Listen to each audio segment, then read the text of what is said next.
ಚಿಂದಿ ಉಡಾಯಿಸೋ ಖಾರ ಬಣ್ಣ ರುಚಿಯನ್ನು ನೀಡುತ್ತದೆ. ಮೆಣಸಿನ ಪುಡಿ ಚಿಂದಿ ಉಡಾಯಿಸೋ ಖಾರ ಬಣ್ಣ ರುಚಿ. ಬೆಂಗಳೂರಿನಲ್ಲಿ ಮಳೆಗಳ ಅವಾಂತರಕ್ಕೆ ಇದೀಗ ಸರ್ಕಾರ ಅಲರ್ಟ್ ಆಗಿದೆ. ಸಿಎಂ ಸಿದ್ದರಾಮಯ್ಯ ಹಾಗೂ DCM DK Shivakumar city rounds ಕೈಗೊಂಡಿದ್ದಾರೆ. ಸಾಯಿ ಲೇಔಟ್ನಲ್ಲಿ ಸಿಎಂಗೆ ಸಮಸ್ಯೆಗಳು ಏನಿದೆ ಅನ್ನುವಂಥದ್ದು ದರ್ಶನ ಆಯಿತು. ಕೊನೆಗೂ ಖುದ್ದು ಸಿಎಂ ಸಿದ್ದರಾಮಯ್ಯ ಅವರು ಸಾಯಿ ಲೇಔಟ್ಗೆ ಆಗಮಿಸಿದ್ರು. ಇದೇ ಸಂದರ್ಭದಲ್ಲಿ ಸಾಯಿ ಲೇಔಟ್ ಸಮಸ್ಯೆಗಳನ್ನ ಜನ ತೋಡ್ಕೊಂಡಿದ್ದಾರೆ. ಮಳೆ ಹಾನಿ ಪ್ರದೇಶಕ್ಕೆ ಭೇಟಿ ಕೊಟ್ಟಿದ್ದಾರೆ ಸಿಎಂ. ಭೇಟಿ ಕೊಟ್ಟು ಸಮಸ್ಯೆಗಳನ್ನು ಆಲಿಸಿದ್ದಾರೆ. ಇನ್ನು ಸಿಎಂ ಅವರ ಬಳಿ ತಮ್ಮ ಸಮಸ್ಯೆಗಳನ್ನು ತೋಡ್ಕೊಂಡು ಅದಕ್ಕೆ ಶಾಶ್ವತ ಪರಿಹಾರ ನೀಡಬೇಕು ಅಂತ ಜನ ಆಗ್ರಹಿಸಿದ್ದಾರೆ. ಗೆದ್ದಲಹಳ್ಳಿ ರಾಜಕಾಲುವೆ ವೀಕ್ಷಣೆ ಮಾಡಿದ್ದಾರೆ ಸಿದ್ದರಾಮಯ್ಯ. ರಾಜಕಾಲುವೆ ನಿರ್ವಹಣೆ ಮಾಡೋದಕ್ಕೂ ಸಿಎಂ ಸಿದ್ದರಾಮಯ್ಯ ಅವರು ಸೂಚನೆ ಕೊಟ್ಟಿದ್ದಾರೆ. ಸರಿಯಾಗಿ ರಾಜಕಾಲುವೆ ನಿರ್ವಹಣೆ ಮಾಡಿ ಅಂತ ಸಿಎಂ ಅವರು ಸೂಚನೆ ಕೊಟ್ಟರು. ಯಾಕಂದರೆ ಸರಿಯಾಗಿ ನೀರು ಹರಿದು ಹೋದರೆ ಮಾತ್ರ ಮಳೆ ಬಂದಂತಹ ಸಂದರ್ಭದಲ್ಲಿ ನೀರು ನಿಲ್ಲುವಂತಹ ಘಟನೆಗಳು ಕಡಿಮೆ ಆಗತ್ತೆ. ಇಲ್ಲದೆ ಹೋದರೆ ಈ ರೀತಿಯಾಗಿ ನೀರು ನಿಲ್ಲುವಂತಹ ಘಟನೆಗಳು ಸಹಜವಾಗಿ ಹೆಚ್ಚಳವಾಗತ್ತೆ. ಮತ್ತೊಂದೆಡೆ ಸಾಯಿ ಲೇಔಟ್ನ ಜನ ಬೇಸತ್ತು ಹೋಗಿದ್ರು. ಪ್ರತಿ ವರ್ಷ ಮಳೆಯಾಗುವಾಗ ಇದೇ ಒಂದು ದುಸ್ಥಿತಿ ಇರ್ತಿತ್ತು. ಈ ಬಾರಿ ಖುದ್ದು ಸಿಎಂ ಸಿದ್ದರಾಮಯ್ಯನವರು ಸಾಯಿ ಲೇಔಟ್ಗೆ ಭೇಟಿ ಕೊಟ್ಟಿದ್ದಾರೆ. ಡಿಸಿಎಂ ಡಿಕೆ ಶಿವಕುಮಾರ್ ಆದಿಯಾಗಿ ಅನೇಕ ಸಚಿವರು ಸಾಥ್ ಕೊಟ್ಟಿದ್ರು. ಮಳೆಯಿಂದ ಹಾನಿಯಾಗಿರುವಂತಹ ಪ್ರದೇಶಗಳಿಗೆ ಭೇಟಿ ಕೊಟ್ಟು ಎಲ್ಲೆಲ್ಲಿ ಸಮಸ್ಯೆಗಳಿದ್ದಾವೆ ಸಮಸ್ಯೆಗಳನ್ನು ಆಲಿಸಿ ಅದಕ್ಕೆ ಪರಿಹಾರ ನೀಡುವಂತೆ ಸಿಎಂ ಸಿದ್ದರಾಮಯ್ಯ ಅವರು ಅಧಿಕಾರಿಗಳಿಗೆ ಸೂಚಿಸಿದ್ದಾರೆ.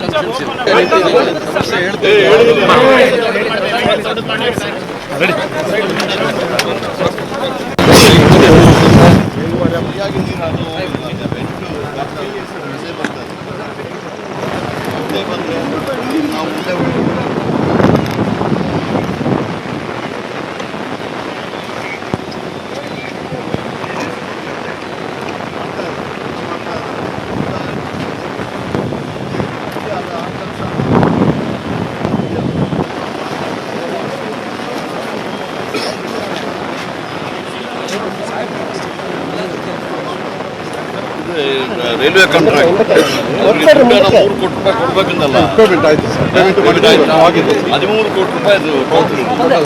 ನಾವೇ ಮಾಡ್ತೀವಿ.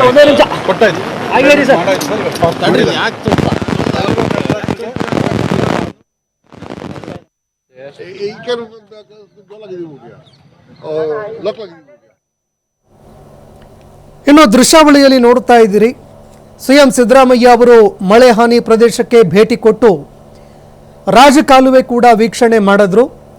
ಇನ್ನು ಕೆಲವು ಕಡೆಗಳಲ್ಲಿ ರಾಜಕಾಲುವೆಯ ತಡೆಗೋಡೆ ಕುಸಿತವಾಗಿರುವಂಥದ್ದನ್ನು ಕೂಡ ದೃಶ್ಯಾವಳಿಯಲ್ಲಿ ನೋಡ್ತಾ ಇದ್ದೀರಿ. ಅದೇ ರೀತಿಯಾಗಿ ಇನ್ನೂ ಕೆಲವು ಕಡೆ ರಾಜಕಾಲುವೆಯ ತಡೆಗೋಡೆ ಏನಿದೆ ಅದು ತುಂಬ ಚಿಕ್ಕದಾಗಿದೆ. ಹೀಗಾಗಿ ಅನೇಕ ಕಡೆಗಳಲ್ಲಿ ಈ ಮಳೆ ನೀರೇನಿದೆ ಅದು ಸಂಪೂರ್ಣವಾಗಿ ರಾಜಕಾಲುವೆಗೆ ಹರಿದು ಬರ್ತಾ ಇರುವಂತಹ ನೀರು ಅನೇಕ ಬಡಾವಣೆಗಳಿಗೂ ಕೂಡ ನುಗ್ತಾ ಇತ್ತು. ಇದಕ್ಕೆ ಸಂಬಂಧಪಟ್ಟಂತೆ ಸಿಎಂ ಸಿದ್ದರಾಮಯ್ಯ ಅವರು ವೀಕ್ಷಣೆ ಮಾಡಿದ್ರು. ಡಿಸಿಎಂ ಡಿಕೆ ಶಿವಕುಮಾರ್ ಆದಿಯಾಗಿ ಅನೇಕ ಸಚಿವರು ಕೂಡ ಜೊತೆಗಿದ್ರು. ಇದೇ ಸಂದರ್ಭದಲ್ಲಿ ಈ ಸಮಸ್ಯೆಗಳಿಗೆ ಶಾಶ್ವತ ಪರಿಹಾರ ಕೊಡಬೇಕು ಅಂತ ಸಾರ್ವಜನಿಕರು ಸಿಎಂ ಸಿದ್ದರಾಮಯ್ಯ ಹಾಗೂ ಡಿಸಿಎಂ ಡಿಕೆ ಶಿವಕುಮಾರ್ ಅವರ ಬಳಿಯಲ್ಲಿ ಮನವಿ ಮಾಡಿಕೊಂಡಿದ್ದಾರೆ. ಇನ್ನು ಸಿಎಂ ಸಿದ್ದರಾಮಯ್ಯ ಅವರು ಕೂಡ ಸಮಸ್ಯೆಗಳನ್ನು ಅವಲೋಕಿಸಿ ಅಧಿಕಾರಿಗಳಿಗೆ ತಕ್ಷಣವೇ ಸಮಸ್ಯೆಗಳನ್ನು ಬಗೆಹರಿಸುವಂತೆ ಸೂಚನೆ ಕೊಟ್ಟಿದ್ದಾರೆ. ಈ ಬಗ್ಗೆ ಮತ್ತಷ್ಟು ಮಾಹಿತಿ ಕೊಡ್ತಾರೆ ಪ್ರತಿನಿಧಿ ಎಲ್.ಎನ್. ಸ್ವಾಮಿ ಫೋನ್ ಸಂಪರ್ಕದಲ್ಲಿ ಜಾಯ್ನ್ ಆಗಿದ್ದಾರೆ. L N. Swamy, CM Siddaramaiah DCM DK Shivakumar ಮಳೆ ಹಾನಿ ಪ್ರದೇಶಕ್ಕೆ ಭೇಟಿ ಕೊಟ್ಟಿದ್ದಾರೆ.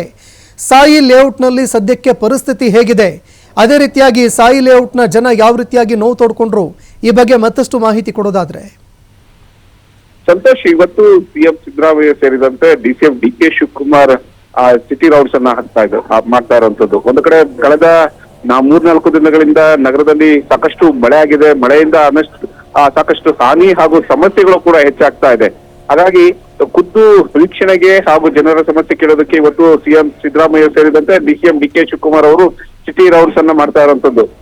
ಮೊದಲನೇದಾಗಿ ಹೆಬ್ಬಾಳದಿಂದ ಶುರುವಾದಂತಹ ಈ ಸಿಟಿ ರೌಂಡ್ಸ್ ನಂತರ ನಾಗವಾರದ ವೀರಣ್ಣಪಾಳ್ಯದ ಪಾಳ್ಯದಿಂದ ಒಂದು ಸಿಟಿ ರೌಂಡ್ ಶುರುವಾಯಿತು. ಅಂದ್ರೆ ಏನೇನು ಸಮಸ್ಯೆಗಳು ಅಲ್ಲಿದೆ, ಯಾಕೆ ಪದೇ ಪದೇ ಮಳೆ ಬಂದಾಗ ಇರೋ ರೀತಿ ಸಮಸ್ಯೆಗಳಾಗ್ತವೆ ಎಂಬ ಮಾಹಿತಿಯನ್ನ ಅಧಿಕಾರಿಗಳಿಂದ ಸಿಎಂ ಹಾಗೂ ಡಿಸಿಎಂ ಪಡೆದಿರುವಂತದ್ದು. ಪ್ರಮುಖವಾಗಿ ನಾಗವಾರದ ವೀರಣ್ಣಪಾಳ್ಯದ ಜಂಕ್ಷನ್ ಬಳಿ ಇರುವಂತಹ ರಾಜಕಾಲುವೆ ಒತ್ತುವರಿ ಆಗಿದೆ ಎಂಬ ಆರೋಪ ಕೇಳಿಬಂದಿತ್ತು. ಆ ಆರೋಪಕ್ಕೆ ಸಂಬಂಧಪಟ್ಟಂತೆ ಅಧಿಕಾರಿಗಳಿಂದ ಸಂಪೂರ್ಣವಾದಂತಹ ಒಂದು ಮಾಹಿತಿಯನ್ನ ಸಿಎಂ ಹಾಗೂ ಡಿಸಿಎಂ ಪಡೆದಿರುವಂತದ್ದು. ಅಧಿಕಾರಿಗಳಿಗೆ ಡಿಸಿಎಂ ಡಿ ಕೆ ಶಿವಕುಮಾರ್ ನೇರವಾಗಿ ಒಂದು ಸೂಚನೆ ಜೊತೆಗೆ ಎಚ್ಚರಿಕೆಯನ್ನ ಕೊಟ್ಟರು. ಯಾವ ಮುಲಾಜು ನೋಡ್ಬೇಡಿ, ಒತ್ತುವರಿ ಆಗಿದೆ, ಹೊಡೆದು ಹಾಕಿ ನೀರು ಸರಾಗ ಹೋಗುವಂತೆ ನೀವು ವ್ಯವಸ್ಥೆ ಮಾಡಬೇಕು ಅನ್ನೋದು ಅಧಿಕಾರಿಗಳಿಗೆ ಸೂಚನೆ ಕೊಟ್ಟರು. ಅದಾದ ಬಳಿಕ HYR ಲೇಔಟ್ ನಲ್ಲಿ ರಾಜಕಾಲುವೆಯನ್ನು ಯಾವ ರೀತಿ ಒಂದು ತೆರವುಗೊಳಿಸಬೇಕು, ಅದು ಒತ್ತುವರಿ ಆದಂತ ಸಂದರ್ಭದಲ್ಲಿ ಯಾವ ರೀತಿ ನೋಟಿಸ್ ಕೊಡಬೇಕು ಅನ್ನೋದು ಕೂಡ ಸಂಪೂರ್ಣವಾದಂತಹ ಒಂದು ಮಾಹಿತಿಯನ್ನ ಸಿಎಂ ಹಾಗೂ ಡಿಸಿಎಂ ಪಡೆದಿರುವಂತದ್ದು. ಜೊತೆಗೆ ಒಂದಿಷ್ಟು ಸಮಸ್ಯೆಗಳನ್ನ ಅಲ್ಲಿಂದ ಏನೇನು ಸಮಸ್ಯೆಗಳಿದೆ, ಸ್ಥಳೀಯ ಸಮಸ್ಯೆಗಳು, ಆ ಸಮಸ್ಯೆಗಳನ್ನ ಆದಷ್ಟು ಬೇಗ ಬಗೆಹರಿಸಬೇಕು. ಆ ಬಗೆಹರಿಸೋದಕ್ಕೆ ತತ್ಕ್ಷಣವೇ ನೀವು ಕ್ರಮ ಕೈಗೊಳ್ಳಬೇಕು ಅನ್ನೋದು ಸಿಎಂ ಡಿಸಿಎಂ ಸ್ಥಳೀಯ ಅಧಿಕಾರಿಗಳು ಮತ್ತು ಅಲ್ಲಿನ ಅಧಿಕಾರಿಗಳಿಗೆ ಕಡಕ್ಕೆ ಎಚ್ಚರಿಕೆ ಕೊಟ್ಟಿರುವಂತದ್ದು.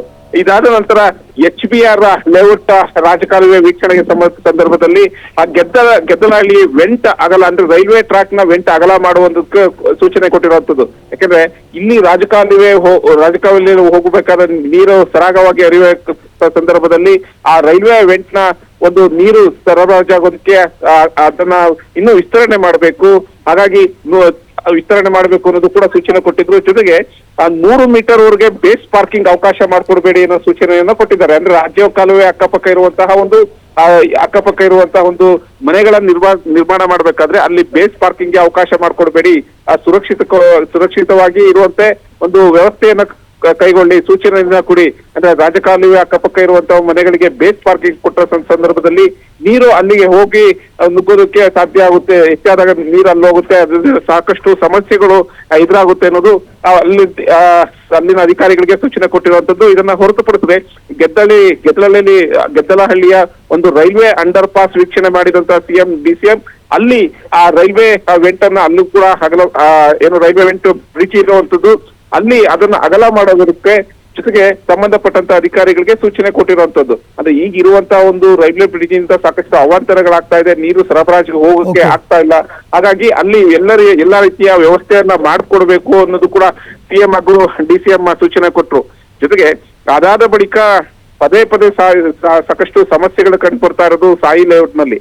ಆ ಸಾಯಿ ಲೇಔಟ್ಗೆ ಭೇಟಿ ಕೊಟ್ಟಂತ ಸಂದರ್ಭದಲ್ಲಿ ಸ್ಥಳೀಯರು ಸಾಕಷ್ಟು ಆಕ್ರೋಶವನ್ನ ಹೊರಹಾಕಿದ್ರು.